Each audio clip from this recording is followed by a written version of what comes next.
Welcome to another episode of For the Lads, and today we'll be joined by my longtime friend Kelly Pennington. Tested himself in boxing, strongman, MMA, and even hit some wrestling mats, but eventually moved on to his new arena, being a father. And also we'll chuck in some good ghost stories along the way, so make sure you stick around, and I hope you guys have fun. And we're back for another episode of For the Lads with my good friend here, Kelly Pennington. Kelly and I have been friends for, I don't know, what do you reckon, like 15 years or something? We've been friends for a long time. So I think since around 2009. Yeah. Time goes by, man.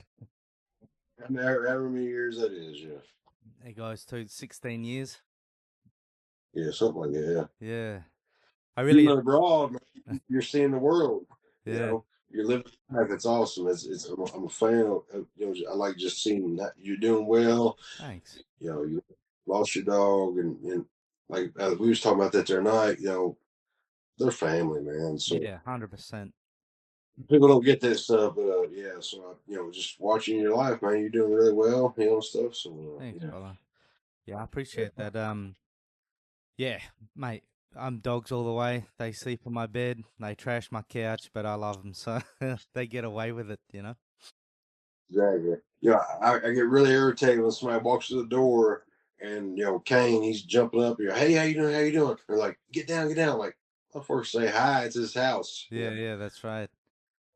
They spend more time in here than I do. All I do really is I do my podcast, I go to work, and I sleep here. I don't do anything else, brother. I don't have time, you know? Brother, I'm here with you, man. Yeah. I have no social life. Yeah. So What's up? I coach boxing and at the gym, and that's about it, brother. Like I said, I do not get out. So yeah. Yeah. People are overrated anyway. You're right, Yeah. man.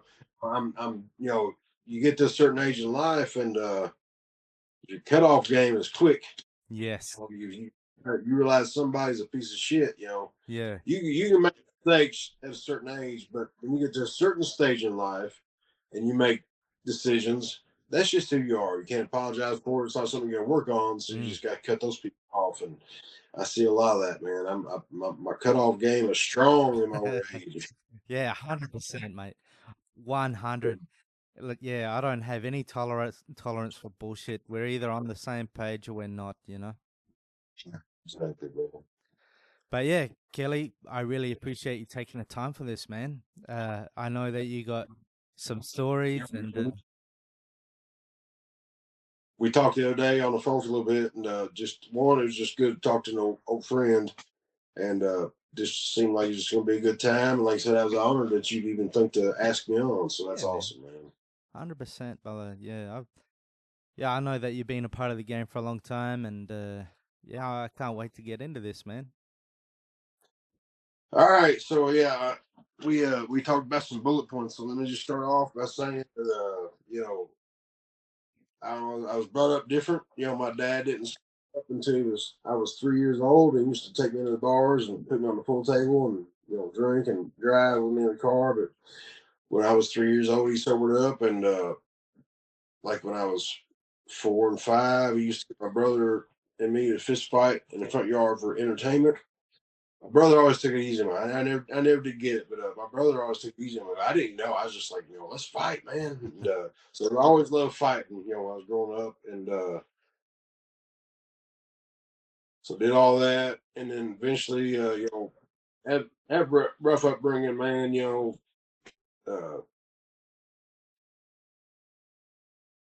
A little bit of it was different back in the day. There's a little bit of abuse involved and stuff, so Mm. kind of pumped me toward the violent aspect of it and stuff. And but anyway, but I love my mom and dad. I wouldn't be who I am without them either way. So no matter what I say, that's the trump card. But yeah. So mom was just awesome. She was the rock and everything, and dad, he was going through that rock and roll lifestyle. It was different stuff, but eventually, 11 years old, I started boxing with Dwight Paget. He had a Patty's Pit out in DuPont, Indiana. I was 11 years old. the greatest thing I've done in my life. It just changed me, man. Mm. And Dwight was awesome, man. I remember, I was always there, you know. So when I was boxing, I never had. This is something a lot of people don't know. I never had a amateur boxing match because I was a fat kid, man. I was like, I was in sixth grade. I weighed 185, Yeah, you're man. gonna be with big kids. Kids, when you show up to a fucking fight, Yeah. and I remember the closest I ever come was Anderson, Indiana. There's another fat kid there, so Dwight would try to sell the dude's dad the fight, and I was up on the bleachers, like trying to look like the biggest, fattest piece of shit you could ever see. I wasn't. I was a decent shape 185, but they didn't take the fight. But and that night, my buddy John Thomas Harris, which is my brother for life, he made a dude jump out of the fucking ring in the second round, man. They were fighting, and John Thomas Harris, he's a southpaw and a big southpaw, like southpaw Ivan Drago, fighting and stuff, man. But the kid, he was boxing this kid, man, and the kid just had enough in the first round. The second round started out the same way. And this dude jumped out of the ring and ran to the back, man. It was the craziest shit. But so boxing, I was doing a boxing thing, and So you started training when you were 11. yeah. How, But here's the thing, like I remember, you watch the like Bruce Lee stuff, mm, so you just mess around, you just introduced to it. But I would never actually officially started like doing some stuff until boxing at 11 years old. mm. Yeah. Yeah, Bruce Lee got a lot of people into martial arts. I mean, he's very inspiring, He's the man's right here. Yeah. Reflect as well the way he thought about things and stuff. Yeah. He was like trying to stand outside of races and make people be people and not label them to categories or statistics and stuff. So Yeah, he was way ahead of his time. definitely. And like, Yeah. even when you look at martial artists from that era, you know, being in shape wasn't like as highly touted. It's not like it is now, Like back then, you look at a lot of the black belts, they're kind of out of shape. You look at a lot of the kung fu movies, they're so choreographed. There's like a rhythm to it. And then when Bruce Lee did it, it was totally different. The guy was in amazing shape. His fights were a lot more visceral and had that more realistic vibe about it. It didn't look so overly choreographed, and he was just on a whole nother level. It was just amazing, man. And I remember growing up in Indiana where I boxed.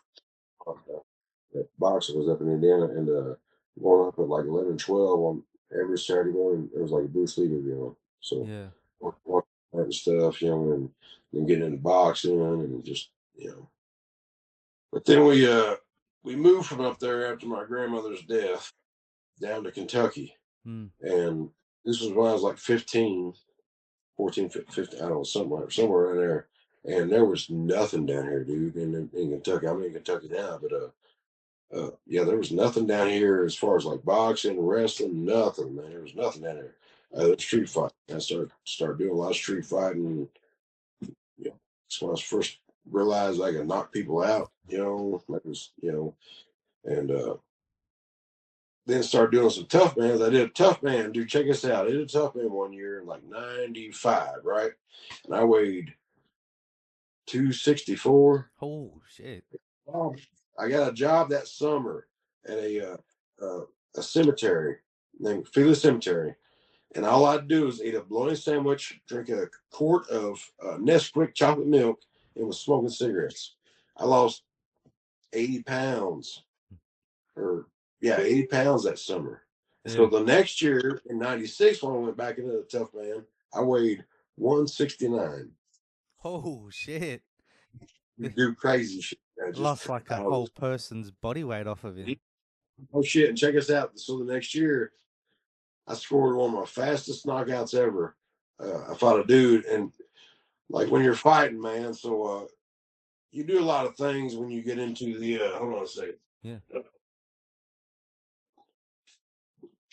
For me, I was, I teach the basics when it comes to fighting. So I tell everybody, when you get in a ring or the cage, do a lot of things. Like, look, is that person taller or shorter than you? So do you got the reach advantage? You not got the reach advantage. Walk around the ring, see if there's any soft spots in the ring that could trip you up or trip them up. Force them in that area, trip them up. Because that shit happens. Yeah. Just basic stuff like that. But yeah, there's a lot of things you can do when you actually get, ready to start, actually start to fight and stuff. I lost my train of thought, brother. I'm going to do that quite a bit. What were we talking? So, you were talking about how you got into Tough Man and how you dropped down to 165. I was just gonna ask you, how old were you when you started doing the Tough Man? This is my 20s, and that's another thing I got to tell you, the detail. So the year I was like way heavier was the year before I got into doing pro wrestling. Mm. So the next year, when I was like 80 pounds lighter, I done started the pro wrestling, and I was training under Danny Fargo in Georgetown, Kentucky. You ever heard of the Fabulous Fargos and stuff like that? No, I For haven't. wrestling? No, they're Yeah. pretty big in the. They're popular stateside and stuff, and but one of those, and I'd actually went to a county fair and watched the show, and I was like, "This is amazing." I always watched it on TV. Mm, Did that, but still had the desire for the actual, physical confrontation shit.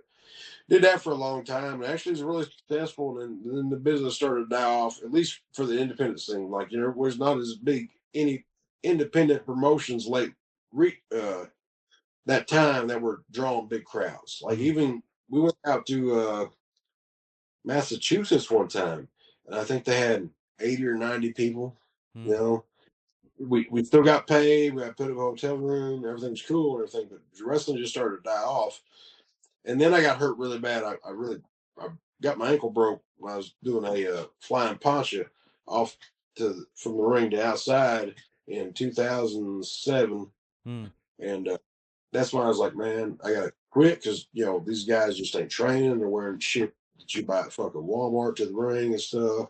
Mm, And that's when I switched over to the MMA thing, and I scored a knockout in like 23 seconds. mm, And that night, even though I was amateur, this was before it was sanctioned, but I got half the gate mm. because they were there to see me fight. Yeah, nice. You didn't know, they my brother and my dude was like another father, like uncle to me. They hand me half the money. It's like, and I didn't, they told me, it's like, if it wasn't for you, we wouldn't have this money. Mm, So they gave me half the gate. It was like around $600, man. And I was like, nice. hold up, man. Yeah, I was like, hold up. MMA, I think I kind of like this more. And even though, like I said, wasn't really supposed to be getting paid a lot of, several of my fights, but I still always got paid. And that was kind of the downfall of my fighting career, was because I fell in love more with the money than Mm, the victory. When they started throwing numbers at me, mm. anytime somebody called me about an MMA fight, they say, "Hey, you want to fight this guy then?" and stuff, and I'm like, "What's the particulars?" I'm like, "They're like, what do you mean?" I'm like, "What's the fucking numbers? When? Who much? What's the weight? Shit like that." A lot of people don't know I was supposed to between 2011 and 13, I think it was. I was supposed to fight Deontay Wilder Oh shit. 3 times. 3 times, man. The name was through to me by a promoter in Louisville, Yeah. and I never said no. I was just, first it was $600 the first time. I remember that, and I was like, hell yeah. I just want to get my foot in the door on boxing, Mm, and so they threw me the number. I'm like, fuck yeah. They could have threw me said $100. mm. I just want to box. Yeah. That's what I grew up doing. I just wanted to box. It never happened, and finally the third time it fell through. The promoter Rico. I'm like, hey, what's going on here? I'm like, I'm always saying yes. He's like, well, they're building him up. They're afraid with you having knockouts on your MMA record, it could be a problem, so they're not going to take you far. So there Kidding. was that three. Yeah, oh shit. And then I was also offered to fight Kimbo in a 5-round boxing match in Louisville. Same promoter. Yeah. That never happened. Had never happened. Same reason. So, but yeah, I was scheduled to fight some pretty scary people sometime or another. But I never said no. But Yeah. that's the thing about fighting. You protect it's like Rocky 3. He's like, I wasn't protecting you, but I was, keeping you safe, and blah Yeah. blah blah, some short shit. Yeah. Well, they're building a financial investment. So for all these people, like, They did the same thing with Tyson, mm, and of course Wilder. Wilder, we just talked about Wilder. Yeah, they did the same thing with him, and that's just how it works. So yeah, is what. yeah, it is. It unfortunately is a big part of any martial, kickboxing, boxing, MMA. And then they got a crew of people behind them that invest time and money into them, and they want a return, so they don't want to risk. When it becomes Well, it makes tons of sense. I wasn't real. I got it. I didn't get all bent out of shape about it. But I was like, still sucks, though. Yeah, that's my little claim to fame. So, you know, 3 times at one time the was considered to be the baddest man on the planet. Wouldn't fight me. You know, I never said no. well, You yeah. know, so So you're undefeated. 3-0 technically. I'll take him. Yeah, fuck it. yeah, Well, you know, yeah. Nice.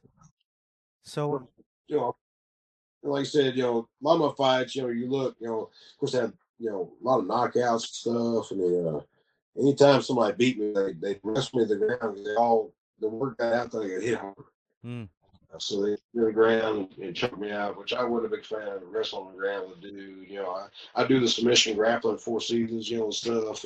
mm, But I always thought people want to see this shit right here, and they do. So that's why BKFC so fucking popular. I wish that was around when I was younger, dude. yeah, Like, but yeah, yeah. so That people want to see duking it out and stuff. So my record looks shitty. Plus the money, like my last fight was a pro boxing match. I should not have took the fight because I was 253 pounds, dude. Bigger than what I was telling you about. Bigger than that, and totally out of shape. All I was doing rounds on the bag at the local gym, mm, which is funny because there's some guys now that when they come out to fight on these local circuits are saying representing DAC. And I'm like, dude, you're representing a room full of bags. You're not asking nobody for no help or nothing. mm, But and that's why I did my last fight. I just did rounds on the bag. I didn't actually spar around with an active person for mm. my last fight, and of course lost it because Not ring prepared. gentleman shit, backing up, and I felt something on my leg, and I looked down. It was of course the ropes. What else? What else was going to be, right? Yeah, But I looked down, and by the time that dude hit me behind the ear, and I was like, son of a bitch. So, yeah, but I took the count, and when I was getting up, 253 pounds, and my fat ass fell back on my heels, and they called the fight, which I was like, I can't fucking argue with that, Anyway, but yeah, that was my last fight. But well, you got in there and gave it a go, brother. That's cool. You've tried the tough man, the boxing, the MMA, the wrestling. You've traveled around. You made some bucks. You made some stories. Like that's what. that's the thing. I always tell my boy, man, like I've had hey, check this out. Hey, yo, I was on Maury Povich, man. You ever heard of that? Sorry, say again. Have you heard of Maury Povich? No, sorry. Remember, I'm in Australia. It's a local TV show, right? Okay. It's all about the drama. You ever heard of Jerry Springer? Yes. Yeah. It's like Jerry Springer Mm, with like a toned down version. So, like in 2000, I actually was called to go on to Maury Povich yeah. in New York on Broadway and stuff. Got picked up at the Newark airport in a limousine, man. Just yeah, I've lived a crazy life, man. It's been pretty wild, Yeah. Nice. You got but any sort of sorry, I interrupted you. No, I was just gonna say you've got any like training partner stories or like we were talking about Junie Browning. Maybe you want to touch on that story. yeah, I'm glad you mentioned that, man. And, I don't know how far this reaches out to, but anybody from Four Seasons remembers Junie, and me and Junie just always stayed in touch, because my first fight, hold on a second, my first fight ever MMA fight where I got the 23-second knockout. Mm, Junie was on that car, and he really carried this like, dude, he's just a straight karate kid. I mean, not the movie, but like that's all he knew was karate. So he's trying to use like straight, method karate against Junie, and Junie's an all-around MMA fighter, and he carried the kid for a while until finally head kicked him in the head, and it was like, he told me, he's like, let's go around the country just knocking people out. I'm like, I'm down with it, man, but yeah, man, he was such a troubled soul. I knew his family, know his family, whatever. I was, really good friends with an uncle of his a lot. And the last I heard from Junie was he was down deep south Florida at a homeless encampment and was talking about walking out into the ocean. Man.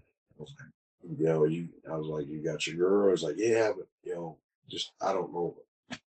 I shouldn't say a whole lot about it, but I just know he was in a bad place, and told him like, dude, trust me, he'll get better, But yeah, Junie, hope he's okay. That's all I know because nobody's heard from him for a long time. Yeah. Well, that's really unfortunate. He looked like a trouble soul on the Ultimate Fighter. Um, really good fighter as well. Like he had the talent, and he had the inner grunt as well. Like that, you can't teach that. But yeah, like you said, I of Junie, it just because like Junie was doing like the lead up to getting on the show, right? yeah, And he had this kid, and he put him in a triangle, and he's looking at Danny. He's like, "You like that, Danny?" And all this stuff. And Danny just was a big fan of Junie's going in the show, and then, like you said, his demons kind of showed their face and stuff like that. So yeah, that sucked. yeah. And Junie ran into Dana White at the casino or something. You were saying? I'm trying to think if it's Junie actually told me that story or someone else told me that story about he was after some trouble, and Junior ran into Dana, and Dana kind of handed him some money, and yeah, it kind of was like, well, but I think that wasn't long before he moved away from uh, Las Vegas back to Kentucky because he come back to the Four Seasons for quite some time, Yeah. but the troubles persisted. So Well, hopefully wherever he is, he's doing okay. Maybe we can track him down and see how he's going. be good, man. Yeah. I need to reach out to his brother Robert and talk to him for a while and see if he's possibly heard from him. But Yeah. we'll see. Yeah. Nah. I mean, in fighting, like, there's a lot of you get a diverse. When I say diverse, I mean like diverse in character. There's a lot of different types of people you meet in martial arts and boxing and all that, and some of them are troubled because it can definitely bring some of them types of people into fighting and into martial arts for obvious reasons. Uh, I don't know if I ever mentioned you, because we know each other for Four Seasons, right? Sorry, say again. So did you ever attend Four Seasons? No, sorry. I'm over in Australia, so Huh? I'm in Australia, so we don't have that here. I thought we knew each other through Four Seasons, the gym I fought at. Oh, I thought we trained together. actually, I thought you meant Four Seasons, like the hotel. No, I was actually saying that to someone yesterday that I was like, I've known Kelly for so long, I don't even remember how I remember it. Four It's Seasons. just one of them. Yeah, it's one of them, like where you just know someone. Remember Curran? No, sorry, I can't. Yeah, but guess what? He lives in England now. So he's, I talk to Trevor sometimes, and, you're down in Australia and stuff. And Yeah. it's just wild because, I always refer to Four Seasons as the island of misfit toys because you're like all the backgrounds, right? We Yeah. had we had convicted felons that served serious prison time. We Yeah. had local PD, uh, teachers. I was a teacher, teacher's aide, uh, teachers, military. I mean, you name it. Mm. Anybody and everybody was at the gym. Mm. So yeah, I was always called the Island Misfit Toys. Yeah. Yeah. Well, I mean, it's a perfect example of what I was saying. Where it brings in like diverse types of people. but they all tend to be. Oh, look, I was gonna say how they all tend to be hard men, but not even like. I mean, they are because if you're gonna train and compete, you have to be tough. But sometimes you look at them, they could be very unassuming. You know what I mean? Well, I think the biggest problem is you know, when we had a couple guys go on to the Bellator and UFC and stuff like that, Mm, some new people would come in, right? And I guess they thought there were hidden cameras somewhere, right? mm, So if they got the ring to work with you, they go hard as fuck mm, and like stick the shit out of you. And it happened a couple times, man. And then I realized I'm like, no, I'm not taking these no more. I'm giving them right back. mm. So you catch a hater, you give that some bitch right back. Because like I said, people were coming into Four Seasons where it was affiliated with a couple Bellator guys, UFC guys, and they started coming in hot as shit. So Mm, I got hit hard several times just in practice. mm, That's the thing. Like when I trained, I got hurt more training than I ever did fighting.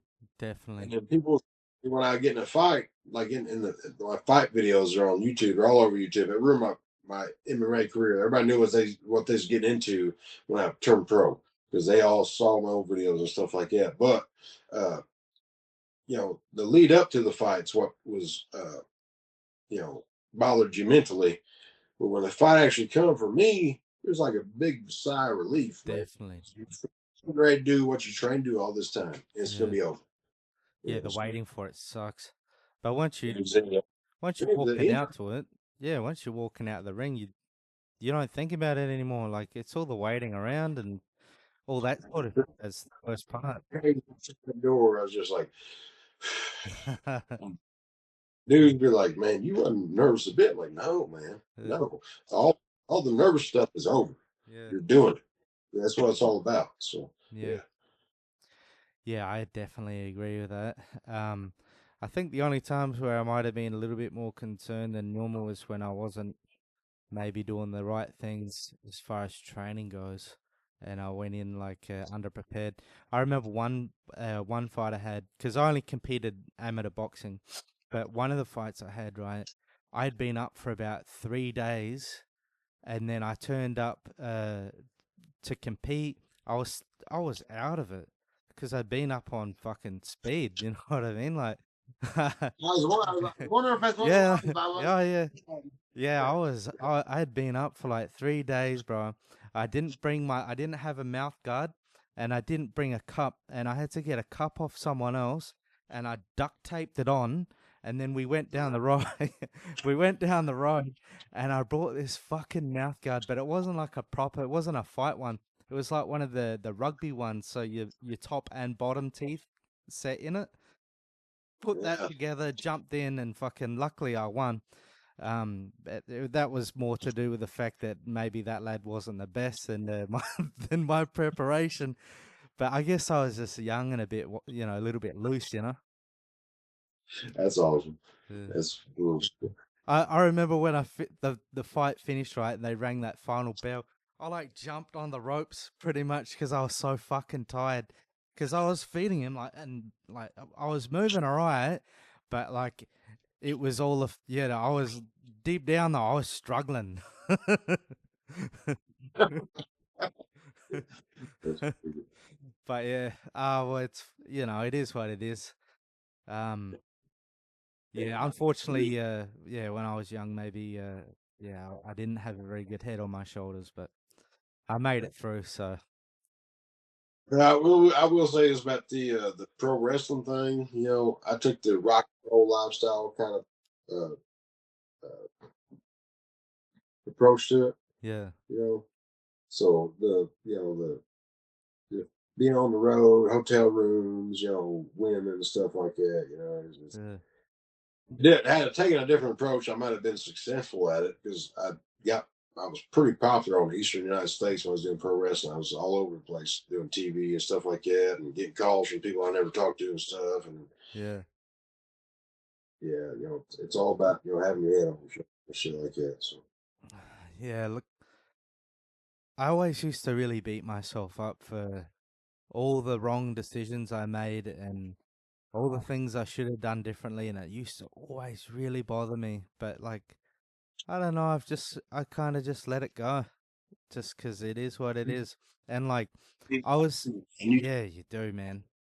And like, can't hold on to it, man. You can't, dwell on something that's out of your control. yeah, All you make right by it, stuff. So yeah, like the biggest regret in my life happened between me and my brother, and I can't do anything about it. It changed our relationship, but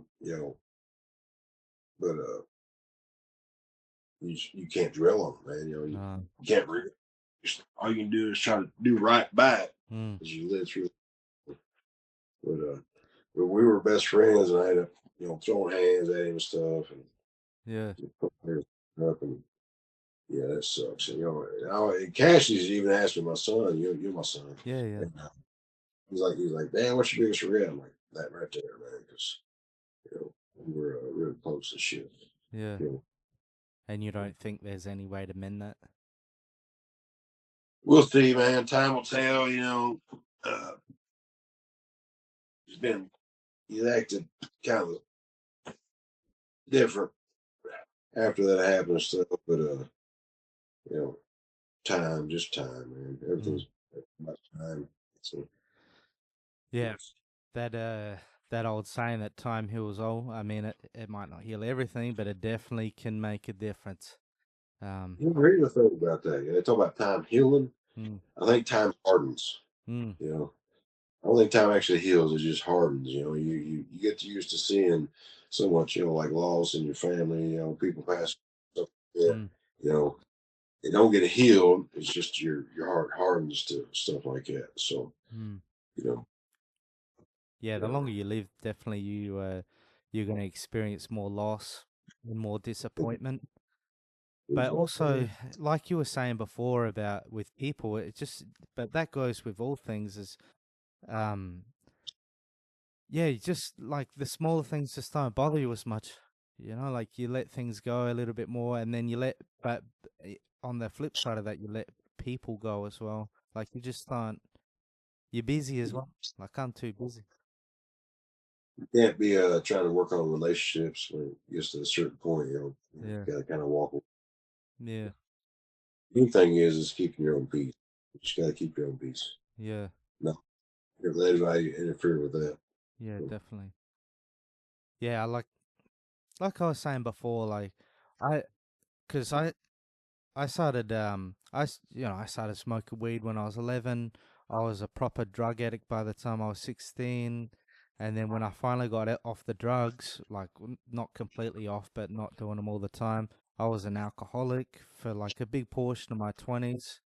It wasn't until like my late 20s that I sort of come good, and like there's nothing I could do about that, but what I can do is work extra hard to try and make up for it. And like, we've done pretty well together, me and my wife. We work hard, and that's all we can do is we can't think about the past, but we can hustle towards the future, make the best of what we have. Absolutely.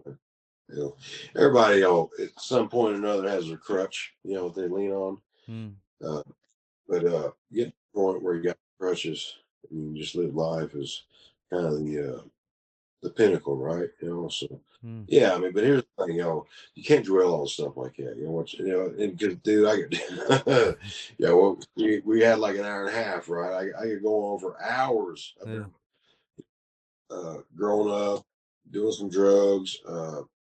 I could take some god awful stories about my drug use through my wrestling career, all kinds of stuff. But the biggest thing is you rise above it, mm, you know, complete with life, and you don't have to look for crutches. Crutches, you can get rid of your crutches and stuff like that. So, mm, like that, I'll tell you this, I tell my son all the time, he is my superhero. He's mm, my lifesaver. Because the last little bit of period of time where I messed around with something with some painkillers, and mm, he come along and just one morning I was just like, man, this is life right here, and dude, he's 13 years old. I can remember like yesterday. push him around in one of them big buggies at like Lowe's, the local lumber yard thing, push him around, or just him dressing up every day in a costume or something like that. He's 13 years old now. He's taller than me. He tells me all the time that he's my dad, because like he's blocking me playing basketball. It's crazy. Like I say, he's 13 years old, man. But right there, I it's mean, just anyone that looks at your social media would straight away see that you're a great dad and that you absolutely love your son and cherish him. Because if you look on your social media, it's only pretty much all about how much you love your son, and how proud of him you are. So that's awesome. it's in of course I watched the Rocky stuff, right? I remember was it Rocky 5? Where he's like, now I'm living life through your eyes. Something like that. With the one, is that the one where he fights Tommy Gunn, or Huh? is that the Tommy Gunn one, or is that the last one that he did? I believe it's the Tommy Gunn one. Yeah. Where he's like, I look at a raccoon. He's like, he's saying something about, now I'm living my life through your eyes or something like that. Something along those lines, right? Yeah. Yeah, that's it. Yeah. That's just trying to make sure anything bad I experience don't happen to Cash, and all the good stuff I experience is just like max out by 10 or 100. So all we can do is try and learn the good parts that our parents gave us, and then also learn the bad stuff that maybe we could maybe do a better job, and then just try and do a better job than the previous generation did with us. That's all. Yeah, and the fact that you're there all the time, you care, and if he ever needed you, you're gonna be there. That's amazing, man. Like a lot of people never get that with their fathers, so that's awesome. Yeah. And, the thing is, I don't get that. I don't know, but I take that back. I do, and I don't get that. Like, had I had Cash at a younger age, like in my mid 20s when I was doing the wrestling thing, I'd have been a good dad. You know what? But, I'd thought about, adopting a child because I was going in my 30s and not had a child. And all of a sudden, one day at 35 years old, his mom come to me and she laid the pregnancy test thing down on the table beside me on the bed. And I was like, of course I was being stupid. I was like, I don't want that. You peed on it. And she's like, it's positive. And I just looked at her and I was like, and dude, I'm telling you, like just looking at her right then when she said that, she had this aura around her, and did for all the months leading up to the pregnancy. It was crazy. It was amazing. But anyway. So that moment, it changed something in you. Yeah. Well, I sensed it, Yeah. She said pregnant, and I'm like, what I asked for my whole life is going to show up. I'm going to have a little best friend, a little brother, son, well, I didn't know it was going to be a son. I've been fine with a daughter, but I had a feeling it was going to be a son. But like we'd be laying in bed while she was pregnant, and on Tuesday night fights, remember on ESPN? Yep, I do know that one. I'd be laying there in bed watching Tuesday night fights on ESPN, and she'd be like, I'm like, what's wrong? She's like, he's moving, and I'd reach up, hold her belly, and Cash apparently was 5 inches in her belly, man. It was just was going all this. She's like, she's like, under my ribs, and just pregnant lady stuff, But yes, I always knew. Yeah, so that's pretty well. And he wrestles in that, right? I think I've seen him wrestling and stuff. I got him into wrestling at 4 when it was supposed to be 5 years and older. Yeah. Actually got him in t-ball at 3 when it's supposed to be 4 and 5. He's just always been really outgoing and stuff. Yeah. Right now he wrestled for 4 years, and now he's playing football. He's a running back, and he's doing really good, man. He's he's athletic. Like I said, dude, he's as tall as me. Yeah. 13 years old. So, it's crazy, man. Just watching it happen, it's like a movie. It's the greatest movie you ever watched in your life. That's awesome. Yeah, I hope that me and my wife can have that because we've had a bit of troubles. Um, Yeah. yeah, we've had some troubles conceiving because she hasn't gotten pregnant for a while and she miscarried a few times. But we do work like stupid hours, so I'm looking at some. I've got dates in mind of when I want to slow down. Well, I mean, maybe not me slow down, but get my wife to slow down a bit. And yeah, Biggest thing, oh, you got to bro, get this. we're always under the pump, and like, cause I run a pub, and it's rough there, man. Um, I've had a lot of fights there. I've had some, like even recently, someone tried to stab me, but he missed, and he slashed me across the wrist. Um, but yeah, we pumped him, but it's all good. But he, Come down, come to your car, man. yeah, Come down. yeah, That'd be awesome. yeah, he got me across the wrist, but yeah, it was all good. Um, I got one here. I got yeah. that. Oh I shit, collect money. Yeah, what happened? I was collecting money Oh, for yeah, the what local. debt collect? Yeah, debt collecting. We'll just leave it at that. No details, but Yeah, fair enough. that money and Yeah. uh, he was like, "Yeah, I got it." And he reached back. Motherfucker, I mean, an old timer. I mean, an old timer. You know what an old timer is? Just a standard old pocket knife, man. It's a single blade pocket knife. Yeah, yeah. It's not nothing, man. Yeah. But he come around with an old timer. And I was like, "You son of a-" yeah. Shit. Hurt. Nah, it didn't actually. It was, True. it, it bled a lot because it nicked the vein. But You just saw red. yeah. Yeah. What do you think? I was not expecting it. All it was $60 fucking. I was like, and I looked at the knife sticking out my wrist. Yeah. I saw red, yeah.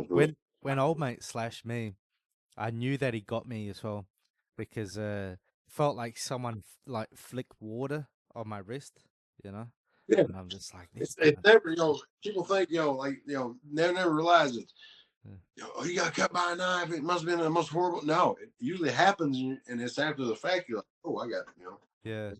Yeah, yeah. Yeah. So you got any good stories like your training partners or other people you met either through the wrestling days or when you were boxing and stuff like that?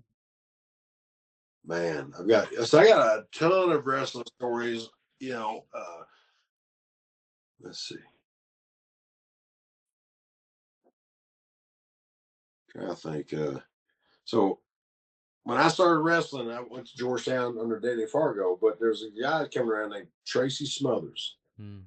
world renowned dude, just amazing dude. And I was a huge fan. So when I actually was introduced to wrestling, I come out as like an ECW affiliate. Remember Extreme Championship Wrestling? Yes. So Tracy was part of the full blooded Italians with Tommy Rich and Little Guido. Nice. I Anyway, so he was there and he's during the days of FBI and stuff like that. So I come out with him. I was partnering up with him, but man, just being on the road with him a lot. We were going through West Virginia one time, and we'd actually lined up like 3 days together. Me and my tag team partner Andy, uh, and Tracy. We were all going to the same three shows over the weekend period. And I was riding with Tracy, and of course, we were smoking, and Tracy had a tub of chicken breast underneath his legs and a gallon of water. Wait, it was a gallon of water. No, it was a gallon. Yeah, it was a gallon of water in between his legs and a tub of chicken breast behind his seat. And look, he's driving through curvy ass West Virginia hmm. like this, his knees, man, Hmm. and reaching behind him, grabbing chicken breast, eating them up, grabbing water, and barely touching the steering wheel going through West Virginia, man. I was just like, oh my God, dude. Scared the hell out. But there's that and a lot of stuff, man. This chick got him one night at a bar. She's like, "Hey, would you like to buy a drink for me?" And Tracy's like, "Sure." And she's like, "A drink for me is $25." She ordered real quick. And Tracy's like, "Yeah." He's like, and he told me what happened. I'm like, "No, fuck that, man. 20, no, that ain't how that works. You don't tell somebody this is going to cost this much. I want that son of a bitch." Yeah. And we would remember the bouncers anyway. We had little Bull Payne was in there, Tracy, Andy, me, a couple referees. There were other wrestlers in there. I just can't remember who. I mean, Killer Kurt might have been in there. I think Johnny Ace was in there. But a lot was in there, and it had been a problem. But so that girl got Tracy like that. It was pretty crappy. But that happened a lot of stuff like that. Yeah, like running a scam, basically. Yeah, pretty much. Yeah. We were in me and Andy. Who else was there? And I don't know. I don't know. There was definitely me and Andy, and we walked into this pity bar in Crossroads, West Virginia.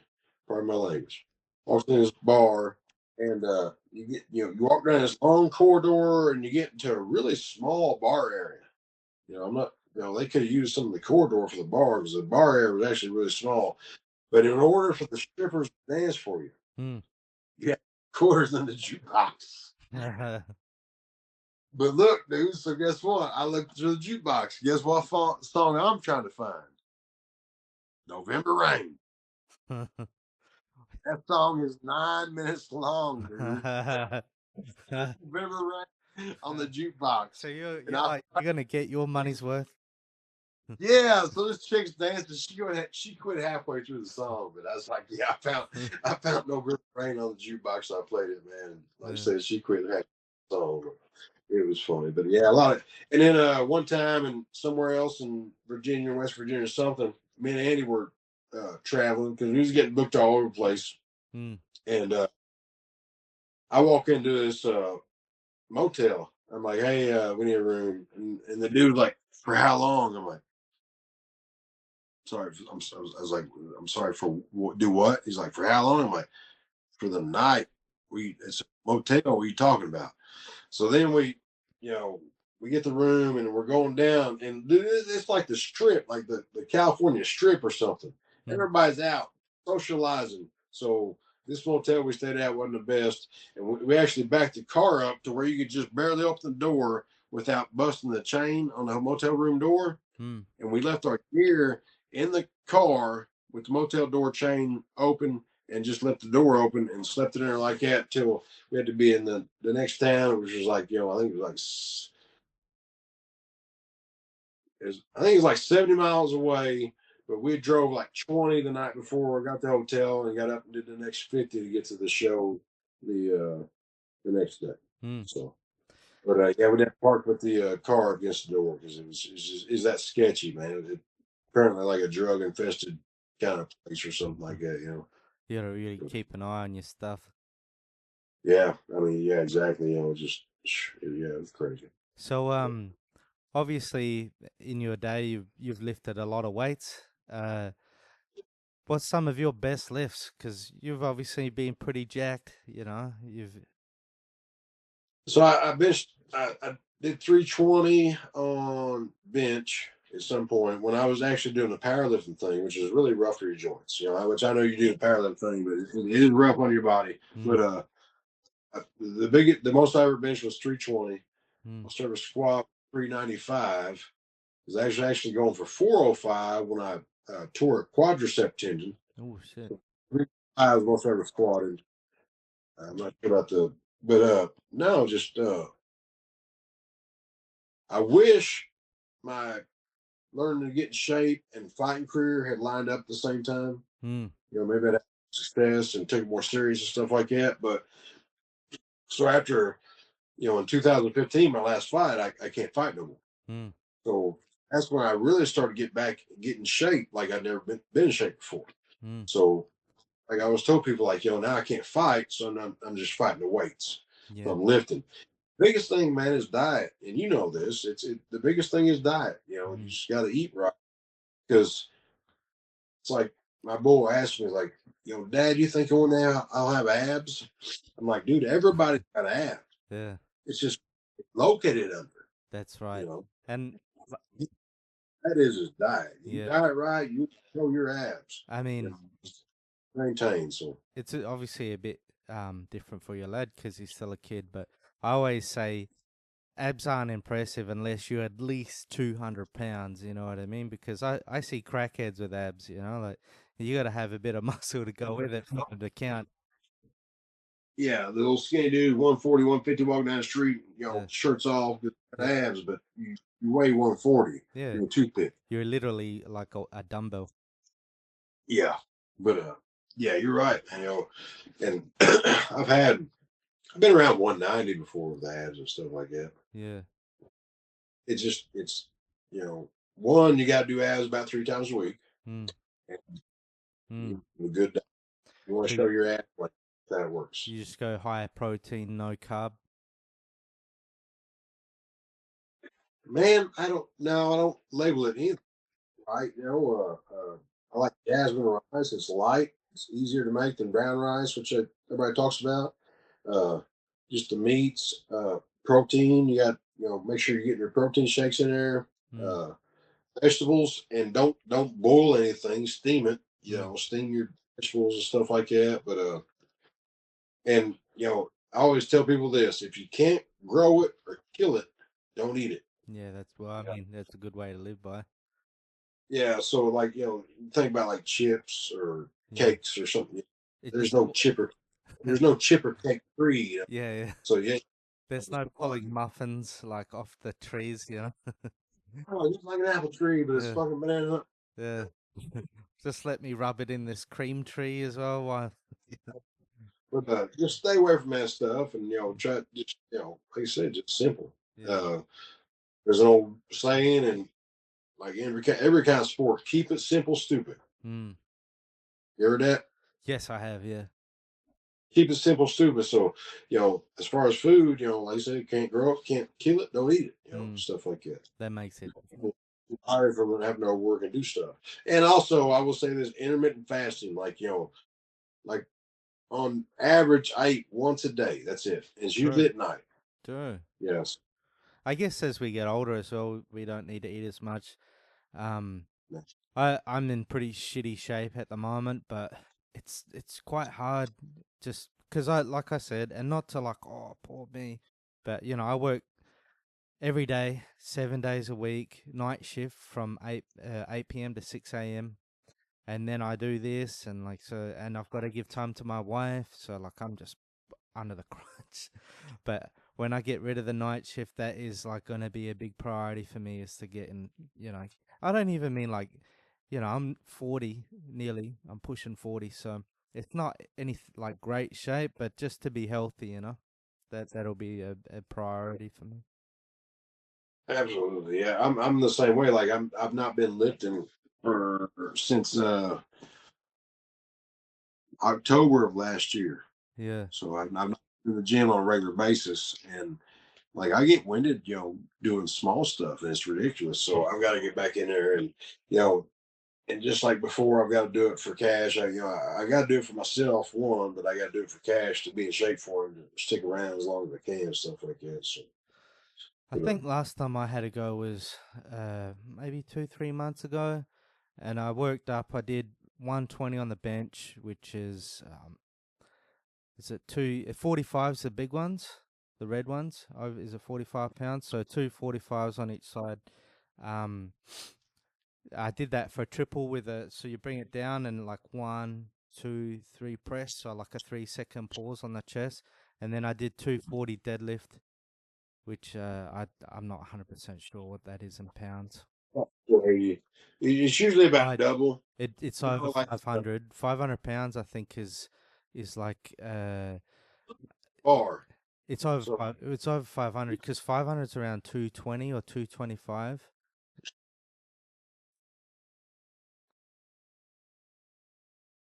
I used to know all this stuff, but my memory, man. 2 pounds is usually about double Mm, with a little over. yeah, So uh, where you said plus the bar, which over here weighs 45 kilograms, which is basically a 45 plate. I'll be able to. 245 on your side. That's 225, I think. I'll have a look. Whatever you said, squat Two would be 240. like It's 45, so like 515 maybe something like that. 530. 530, yeah. Yeah, so I did that, pulled that for a rep, and then I did 200 kilos for I think it was like a set of 10, which is like 420 or something like that. And so yeah, still stronger than the average person, but you know, the longer I don't do it, the weaker I'm gonna get. The only thing is, I can't. And the longer you don't do it, the more you'll desire not to do it, and then you end Yeah, up in there for a minute. So yeah, I got a lot of little niggling injuries and that as well, which kind of makes it hard. But I think my benching days are pretty much over. I find if I go anything over 200 pounds on the bench, which is what I used to use for speed work, I get my shoulder just fucking hurts, man, for days. Like it's just I've torn the tendon a few times. you've done the powerlifting thing, right? Yeah. You're about the same age where I was, where I started, because they made me stop fighting at 40. You're not 40 yet, right? So you've done the powerlifting thing. Mm. Once you switch over and do the fitness functional weightlifting thing, Mm. you know, Yeah. body is sustainable. You know, it's time to go on a different adventure in life. You know, Yeah. so Yeah, I agree. I've kind of thought the same thing, but it's a little bit harder to get motivated. Like powerlifting is easy because it's so easy to get motivated to attack big weights and go for PRs. Um, but the functional training, you know, would be better for me. And like because I got injuries, is that like I can't push the bench anymore. My benching days are done, unfortunately. that's the same reason I switched over. Like I said, I was doing the going for numbers thing. Mm, But when I stood, if I could rep 225 on bench, uh, 315 on squat, stuff like that, and mm, just do it thoroughly, for multiple times, I was fine with it. mm, I think it's as rewarding, because like I said, you take into account the diet. You have the diet with the lifting, and mm, you get to a certain place, and you just it works out. So mm. No, I feel you. Um, so is there any other hobbies that you're into or anything like that, brother? no, man, that's about it, brother. Sure. Or watch Cash play football. No, man, I don't do much anymore. Like I said, I just go to the gym, just play guitar and stuff like that. But now anymore, man, I just kind of sit around and think about life, brother. Contemplating. Well, I'll finish up with the final two questions that I ask everyone when I remember. So, favorite movie? Man, so here's the thing. It's hard for me to do like favorite one things because it Yeah, depends on the mood I'm in. But if I was to say a like you movie could that do just like a changed, top three, or just some of your favorites. Batman '89, Keaton Batman Oh '89, yeah, or nice. you Yeah, got come along when I was a kid, and just I watched that movie 100 times, man. yeah. If you're a, I'll show you something. Like there, our viewers won't be able to see, but there's a big Batman right there. He's pretty big. Yeah. Yeah, Hell yeah. and I look. I want the Nika Batman like that. oh yeah, then You know, yeah, NECA, yeah, yeah, they do some good stuff. well, things are up here is NECA Oh yeah, figures, yeah, nice, NECA figures and stuff. Yeah, nice. I see Terminator 2. yeah. He's got Can you see the turtles up there? He's got the Oh yeah, nice. Yeah, turtle. Drago from Rocky Four is up there. Karate Kid. yeah, Just all stuff, man. yeah, nice, man.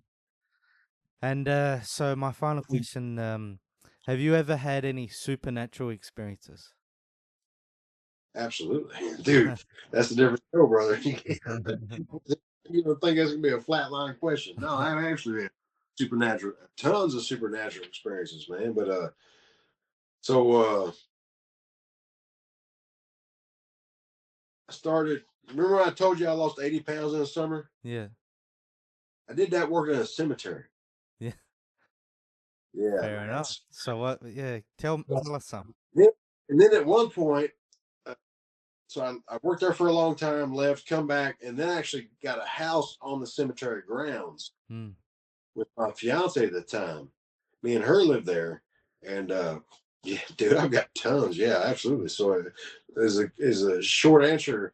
Do I believe in supernatural stuff? Yes or no? Absolutely, because I've seen it. Mm. Do you have like one or two really standout stories for you? Yeah. So, uh, my fiance Bobby, she cut hair, Mm. and she was going to work one day. But I got home from lunch or something, and I was in the house, and I kept hearing, like I don't know if I can portray it right. Ellie, Ellie. It sounded like my name, Kelly, being Mm. whispered or coming from far away, right? Mm. And so I go through all the house, and the house was huge. I ain't gonna lie, man. It's huge, humongous. Had a root cellar down the basement. It was in there. One room stayed cold all the time. There's more stories about that room, but anyway.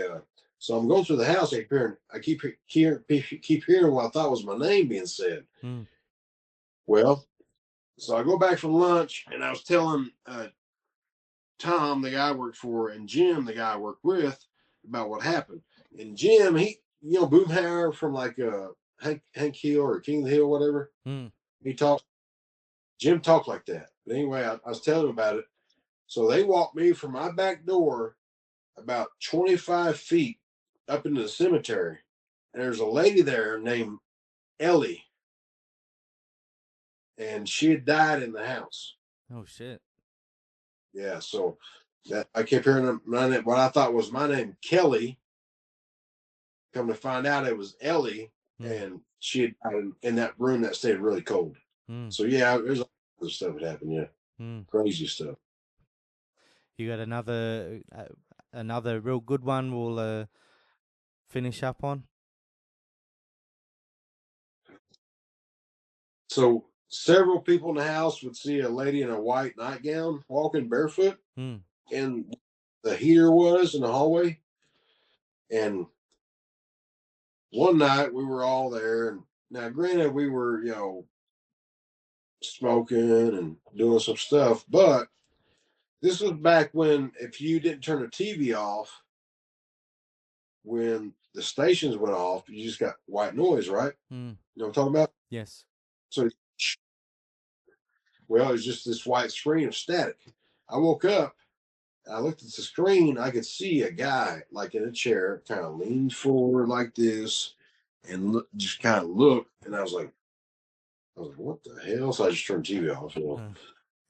But also at the same time, uh, my fiance and another girl that stayed there had seen the lady or whatever in the white nightgown walking through the middle hallway. Mm. There was a little middle hallway in the house leading to the bathroom and the back door, Mm. and they both see like some lady walking barefoot in a white nightgown in the house. So So yeah. they followed her, and then they've gone around a corner or something, and they're not there, something like that. Just looking through the doorway from the living room because like we'd all chill in the living room Yeah. when the heater was. But then you can look into the hallway of the by the front door and the master bedroom and stuff, Mm. and you could just see this lady walk. You catch the back of her foot as she walked by in a white dress. Mm. That's what you see, and you go look, and there's nothing there. Yeah. Yeah. Yeah, bro. There's definitely I've had experience as well. There's definitely something out there. I wouldn't pretend to know what it is, but there's something else out there. Well, we got aliens coming, so I guess we'll find out. Oh, that what was it called again? That started with an A. Yeah, that thing coming real quick from deep space and shooting. AI. It was like Atlas It, something or Atlas something or other. yeah, Yeah, yeah, yeah. yeah. See, man. We'll see, You know, brother. or whatever Yeah, comes, yeah. Hey, Very man. I mean, we've been broadcasting for a while, so you never know. You never know. It's a big space out there. A paranormal show. If everybody likes to listen to this, we'll do a paranormal show or something. Yeah, I man, for tell you sure. a lot more about that cemetery ordeal, man. Yeah, man. I would definitely be down for that, because I love that sort of stuff. Just give me a call. I mean, it ain't gotta be a podcast. You Yeah. call, brother. Yeah, thanks. All All right, right. Kimby. All right, I really appreciate you taking the time, brother. Well, I appreciate you, having the desire to ask me about my fight career. Yeah, I've been hacked a couple times, and I didn't know about what a podcast was, but yeah, I'm excited to see how it works out, brother. yeah, man. I mean, like, we've been friends for a long time, and I Yeah. appreciate you taking the time. And you lads out there, I hope you enjoyed our stories and stuck around for the episode. And if you have, thanks for watching another episode. And Kelly, Boy, till next time, brother. absolutely, man. No worries. Good night, brother. Good night, brother. Take care, eh?